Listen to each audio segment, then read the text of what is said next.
Novamente convosco, neste programa Ordenar a Vida, caminhando com Inácio de Loyola num caminho espiritual para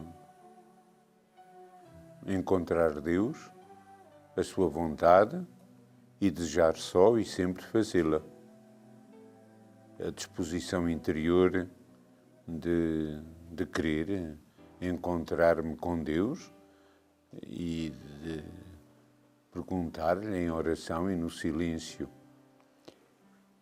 No programa da semana passada, vimos, não todas, mas a maior parte das anotações dos pequenos conselhos, as notazinhas que Inácio coloca no começo do livro dos exercícios para nos ajudar a rezar.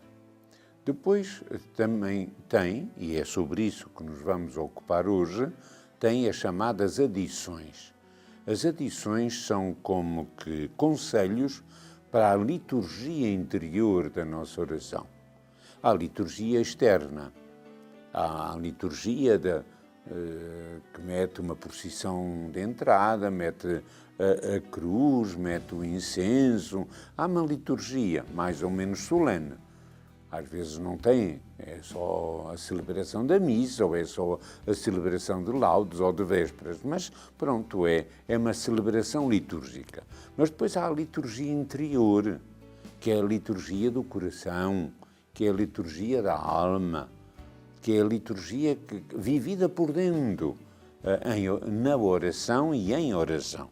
Então, ouvi há uns anos a um padre dizer exatamente que as adições eram conselhos para a liturgia da oração pessoal. Pequeninos conselhos que Santo Inácio diz.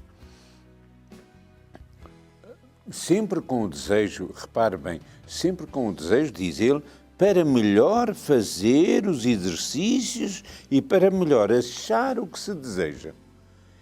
Este homem põe-nos sempre no desejo do melhor, do mais, daquilo que possa ser maior serviço de Deus e maior glória de Deus, sempre num desejo do mais e do melhor.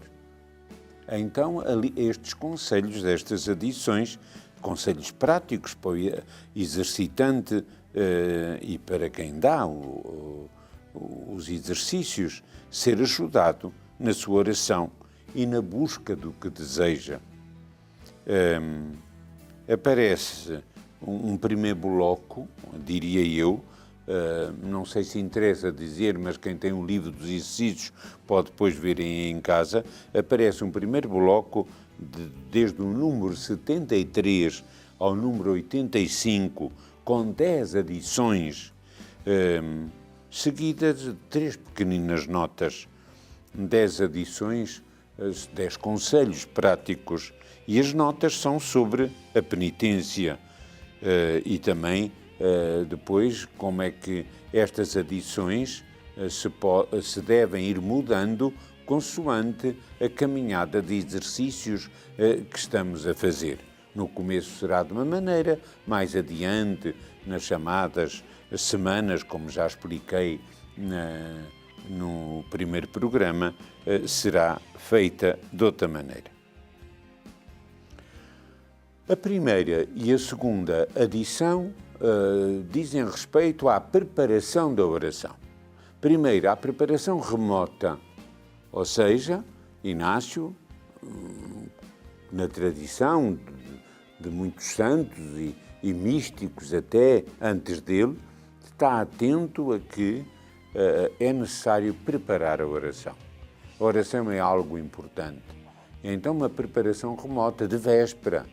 Ele até diz, como curiosamente, que não só eu leio o texto que amanhã vou meditar, porventura o texto do Evangelho da manhã, que eu quero já ler de véspera, para esta preparação remota, mas, como ele diz, quando estiver para adormecer, já na cama, pensar por um minuto, por uns segundos, na matéria que vou rezar amanhã.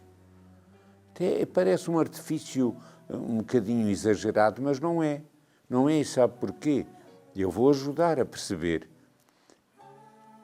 Habitualmente, o nosso inconsciente, se calhar sempre, o nosso inconsciente e o nosso subconsciente, enquanto nós dormimos, vão continuando a trabalhar. Se calhar já alguma vez reparou que uma criança que vê um filme de guerra ou uma cena mais violenta está a dormir, mas está a dar voltas na cama.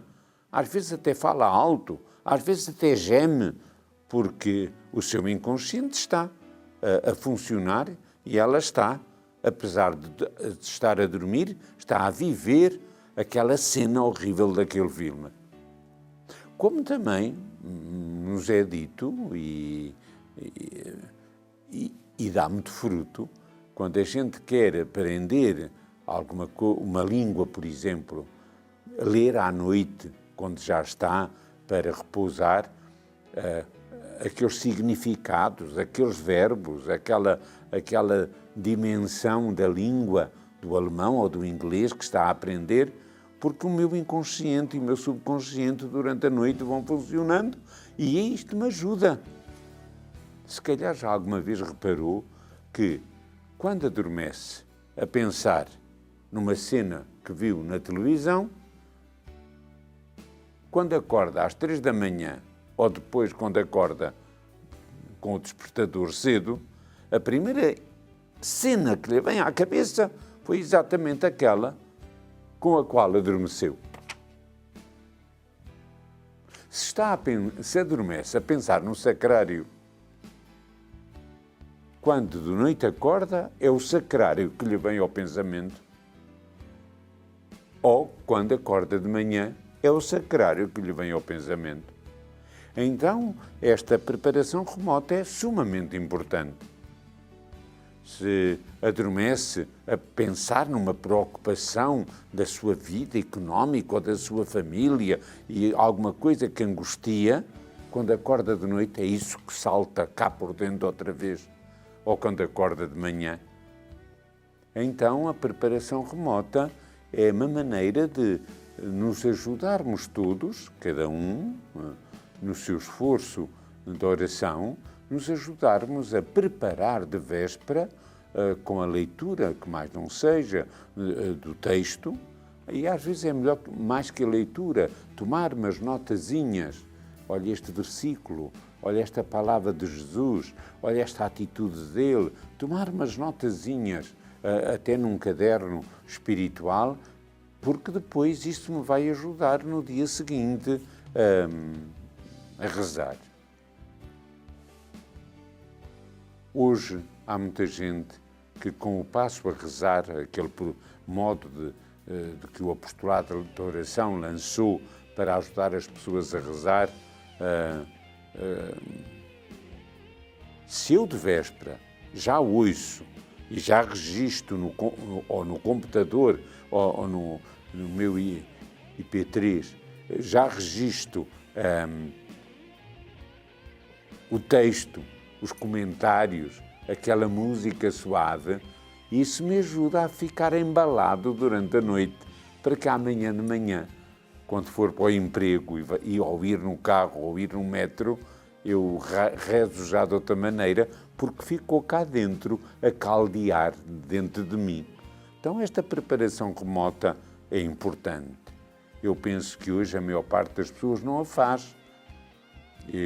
Eu comecei a minha vida religiosa em Sotelo, já lá vão muitos anos, em 64, e nós à noite tínhamos um quarto de hora para preparar a meditação do dia seguinte. Um quarto de hora para ler o texto, para tomar umas notas, para refletir um bocadinho, e depois ainda íamos à capela, ainda fazíamos exame de consciência, ainda fazíamos a toalete da noite, mas depois, ao estar para adormecer, novamente a pensar, olha, o texto é este, esta ideia é importante, e eu vou amanhã rezar esta maravilha. Então, a preparação remota, sumamente importante. uma pequenina adição, mas sumamente importante.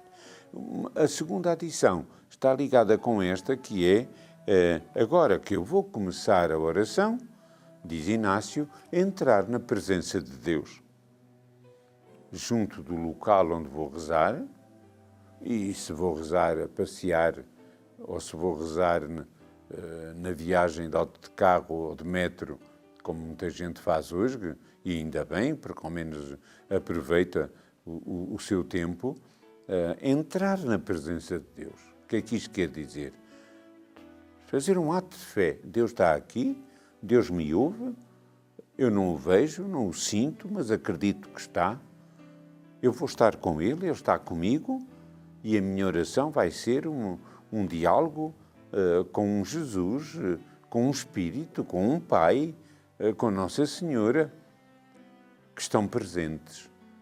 E eu quero entrar nessa presença, nessa nuvem, que era na Bíblia sinal da presença e da ação de Deus, para depois isto me ser ajuda. Não só tomar consciência de que Deus está presente, mas até ir um bocadinho mais à frente, pedir luz e graça para que a oração corra bem.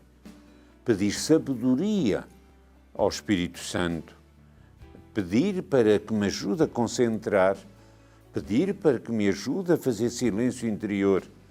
É bom no começo da oração parar um bocadinho para ter, se calhar ler até novamente o texto do Evangelho ou de outro livro que eu estou a meditar, ler o texto, que convém não ser muito longo, mas lê-lo com cuidado, com precisão.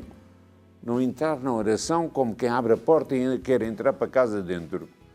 Mas não, com cuidado. Tocar a campainha, limpar os pés no capacho e depois, então sim, entro.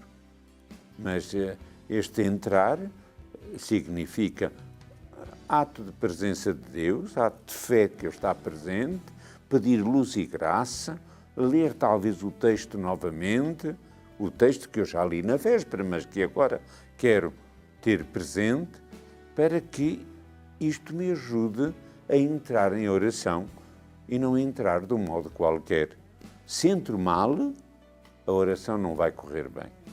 Se não paro, se não sossego, se não entro neste silêncio interior, se não busco este recolhimento, a oração depois não corre bem. Então, isto nos vai ajudar. Eu dou às pessoas muito este conselho: vai rezar o terço, pare primeiro, faça um ato de fé. Não comece já, não puxe do terço já e não comece já a papaguear Pai Nosso e Ave Marias.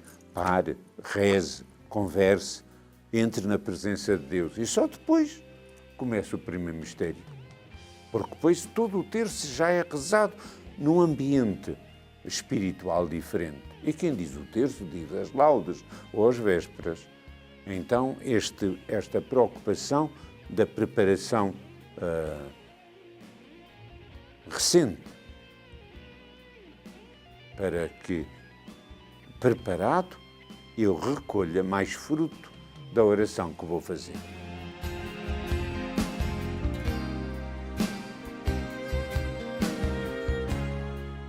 A terceira, a quarta e a quinta adição, chamada assim, ou chamadas assim, fazem um pequeno bloco. A primeira mais sobre a entrada da oração, o local. Eu não vou começar a rezar num sítio onde há barulho, tenho que escolher um ambiente e um local de mais silêncio, para entrar depois no silêncio interior. Eu faço aqui um parênteses, eu não sei se todos já entenderam que uma coisa é o silêncio exterior, não haver barulho, não haver música, não estar a televisão a tocar na sala do lado, não estar num sítio demasiado agitado e barulhento, não ter o telemóvel ligado para que ele não toque e não me perturbe depois da oração. Mas isto é eu ia dizer uma plataforma só, porque o mais importante é o silêncio interior. Você e eu, meu caro irmão e irmã, quando entramos em oração, até quando entramos numa igreja, a gente entra, mas leva cá dentro muitas coisas, preocupações, problemas, as compras que temos que fazer, uma conversa que tivemos com uma pessoa, um telefonema que recebemos que nos deixou perturbado, e a gente quer concentrar-se e não é capaz. Então é preciso este silêncio interior, que é dom de Deus. Esta maneira de entrar e de mergulhar, como o peixe na água, para estar mais recolhido. Senão você entra na oração e está a pensar no telefonema que recebeu ou na conversa que teve. E isso não ajuda. Então, a busca do silêncio interior, que é um dom, e pedi-lo com muita força, com muita coragem, com muita determinação, com muito desejo de ser fiel e de crescer. Depois, a quarta adição fala do tempo, do durante, ou seja, do tempo da meditação. Preciso estar atento e ter cuidado. Se me distraí, porquê? Se tive consolação, em que situação, em que texto, em que versículo, em que pensamento, onde é que eu me senti melhor a rezar e melhor no sentido interior, não é? Melhor na posição do corpo. O durante é bom. E depois, a quinta adição diz-nos que a gente deve, no final, fazer a avaliação da oração. Avaliação. Ou seja, eu tenho que olhar para trás e dizer como é que eu comecei? Comecei bem, fiz silêncio interior, onde é que Deus me tocou mais? Fazer uma retrospectiva da oração para depois poder continuar logo, amanhã, de uma outra maneira. Então esta avaliação é sumamente importante. É um pequenino discernimento da vida. É um discernimento que nos há de ser muito propício ao caminhar espiritual.